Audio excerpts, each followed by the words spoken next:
Hello, my name is Mark Radcliff, and I'm presenting before you today an airplane called the Superfly. A little bit of background on me: I flew a lot of RC pattern in the 60s, 70s, and 80s, and competed in many tournaments around the United States and the world. I was a 4-time member of the United States aerobatic team and was involved in the what I'll call the prime years of pattern flying in the 70s and 80s. The airplane here today is the Philcraft Superfly. And we'll give you a little bit of background. The Tournament of Champions was an event started in Las Vegas, Nevada in 1974 by the owner of the Circus Hotel Casino. His name was Bill Bennett. And Bill was an avid model aviation enthusiast and really wanted to promote modeling. So he invented a concept called the TOC, Tournament of Champions. And the concept was to invite the top 20 flyers in the world to Las Vegas and have them fly RC aircraft in pattern maneuvers. And not only that, but it paid money to fly. So it was the first time, to my knowledge, that money had been paid to a lot of people to compete. The original tournament was 74 through 77. It was held every year. We flew traditional pattern type airplanes. Most of you may be familiar with aircraft such as the Phoenix, the Curare, the Tipperary, the Dirty Birdie, those type of aircraft, the traditional pattern aircraft of that era. In 1978, they decided to change it up at the Tournament of Champions and to fly models that represented full-size airplanes. So in other words, we were going to go out here and replicate what the full-size Pit Specials and the Chipmunks and so forth of that era were doing.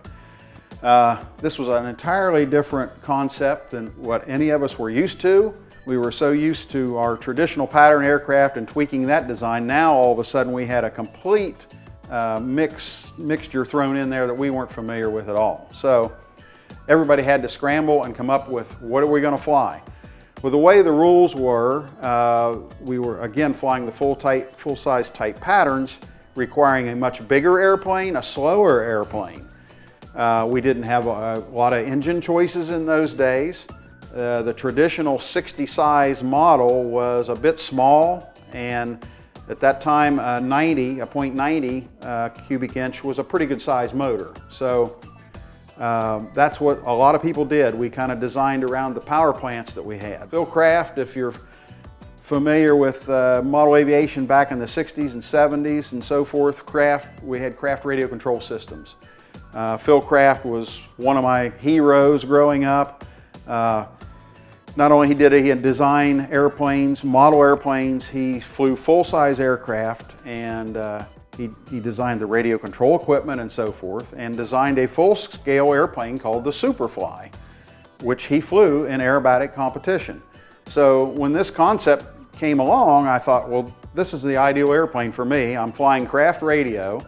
At the time, I was what we call today a sponsored pilot. Craft Systems supplied me with all the radio equipment that I needed.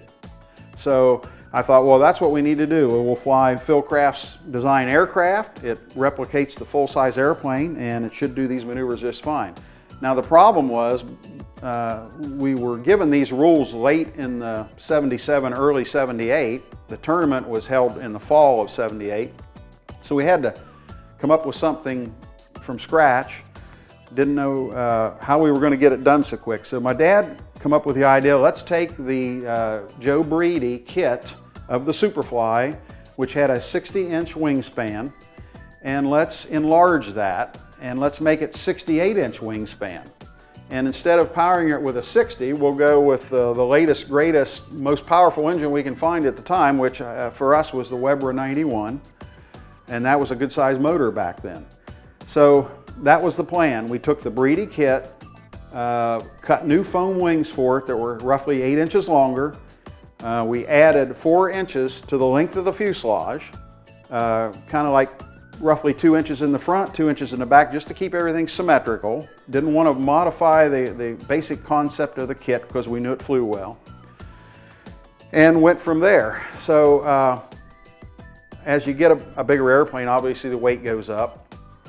We did our best to keep the weight down. It was built as light as we could. It's got a foam turtle deck on it, foam wings. The sides are solid balsa sheeting. However, if you look inside the construction, we made a lot of lightning holes in there to help save some weight. Did the best we could to keep it as light as possible. At the time, nobody knew what anybody was going to do. I mean, we're all over the United States and the world, and everybody's kind of keeping secret of what they're doing. So this is what we come up with. This model is covered with, the wings are covered with monocoat. The fuselage is covered with Coverite, which has the fabric look to it, which the full scale does have a fabric open sides. And then it's painted to match. So kept it, again, the reason for the monocoat on the wings was to keep it light. So we're powered with a Weber 91. We've got a Top Flight 14.6 prop. We thought that this was just amazing. Airplanes just weren't this big back in that time frame. So took it out and test flew it and was pretty happy with the results. It just so happened that many of the top flyers lived in the Ohio, West Virginia, Indiana area, and we had a competition, actually, the competition in West Virginia in 1978. It was a normal pattern competition. But we also, at this competition, they included the TOC models that were going to be flown in the fall. So I showed up with a Superfly, Dave Brown showed up with a Zlin, I believe Don Lowe showed up. He had a Sphinx Acromaster. There was all kinds of variety going on, and none of us had seen any of us fly, so we didn't have a clue what this was going to be like. So we flew the competition, and I won the contest. And they were all amazed. They just, I don't think they just thought that this Superfly was going to fly so super. But turns out we hit a pretty good design. The one area that we did not address in lengthening of the wings and the lengthening of the fuselage was the tail section. And we left it the same size. And there's a little story behind that, and I'll go into that later. So anyway, we went to Las Vegas for the tournament. It was in the fall of '78. Got there, and of course it was very interesting to see what everybody was flying. I had the Superfly. Phil Kraft was there, I believe, with a Superfly. There were a lot of Zlins. I think it's the Zlin ZL50 model. Not a very attractive looking airplane in my opinion, but there were several of those there. There was Chipmunks, Pit Special, quite a variety. I mean, it looked just like, if you've ever gone to a full-scale aerobatic competition, that's what it replicated, which is what the whole idea was. And everybody was flying those style maneuvers too, not the old traditional pattern maneuvers. We were flying in the box, and the entire sequence was judged, not just the maneuver in the middle. After we got there and practiced a little bit, it was very obvious that one guy had done quite a bit of homework, and that was Hanno Pretner of Austria. And he brought an airplane that nobody had ever heard of called the Dalatel. And it was huge. Literally just plain huge compared to what we were flying. I don't recall the wingspan.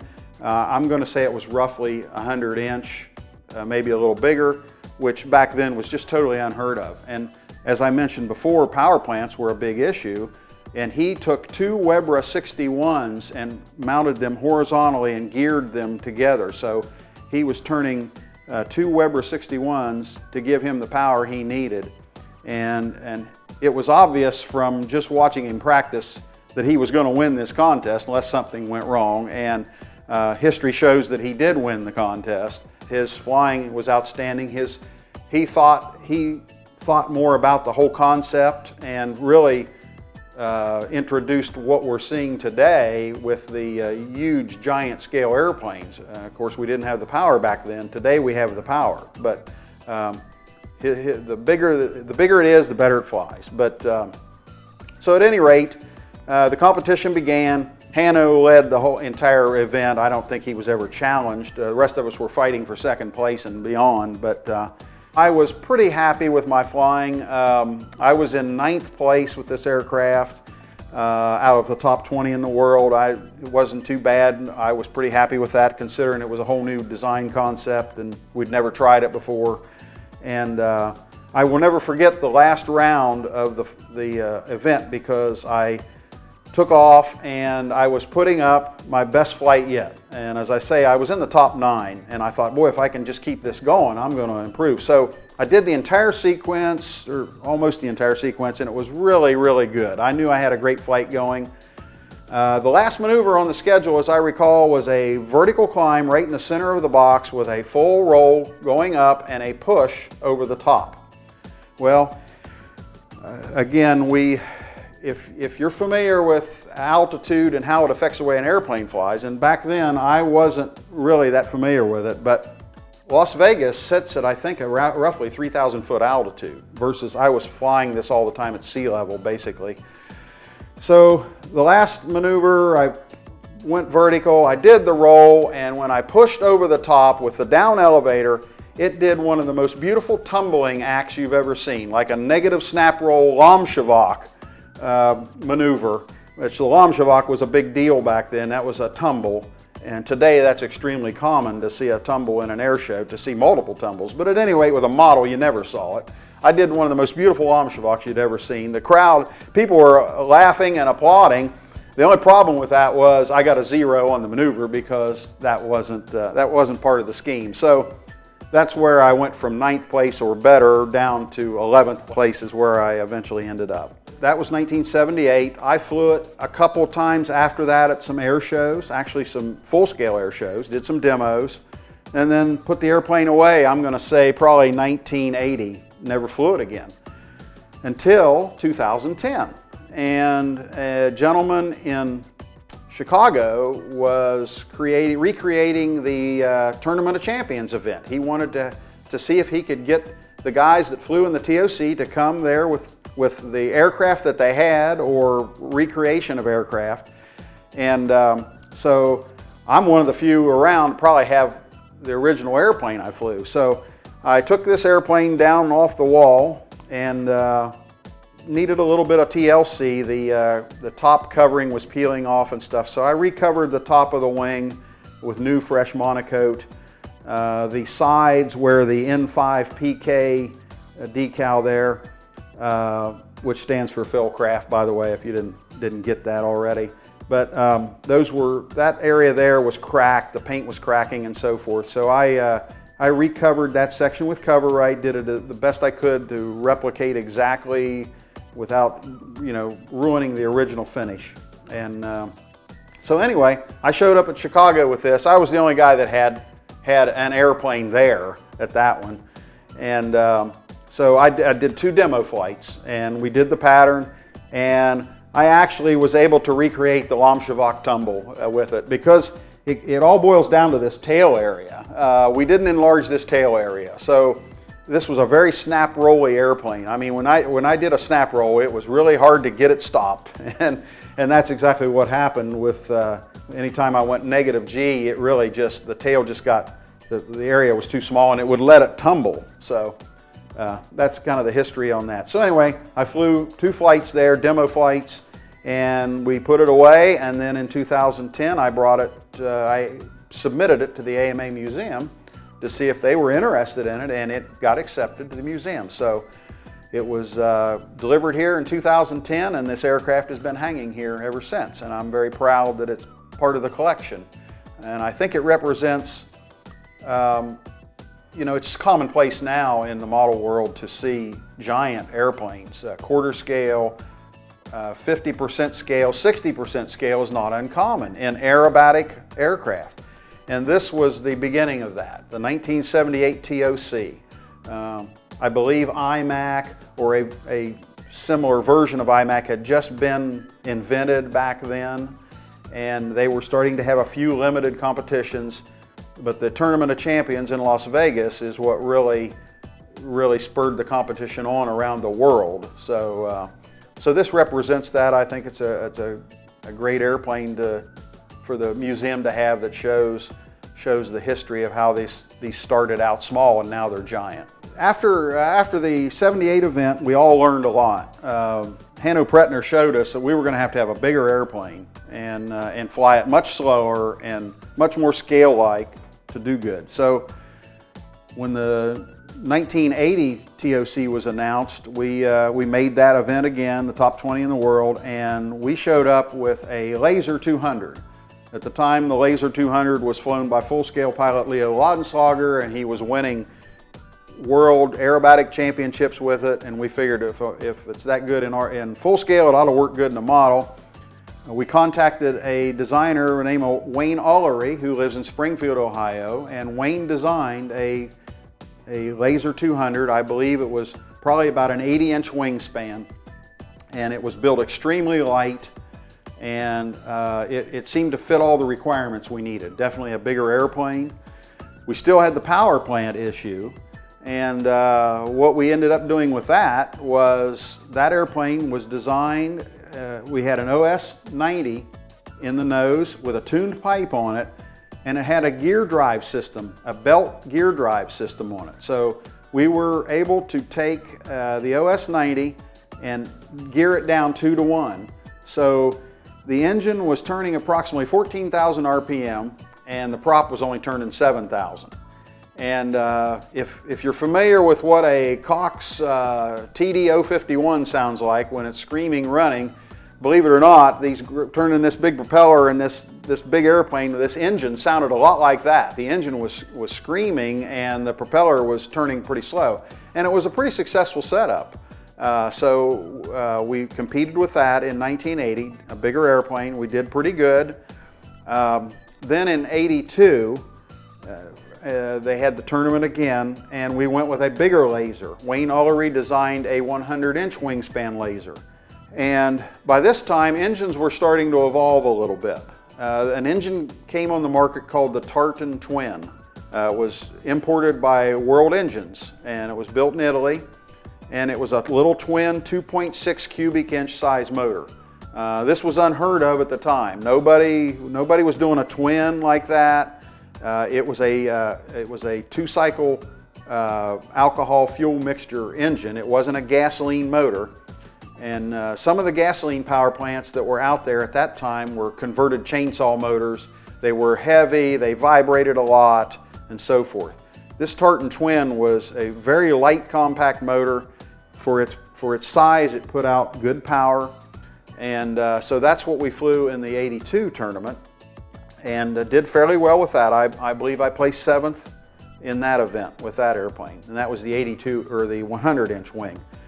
And that was the last TOC I flew in. I had decided that I was going to have to retire. Life was beginning to take over.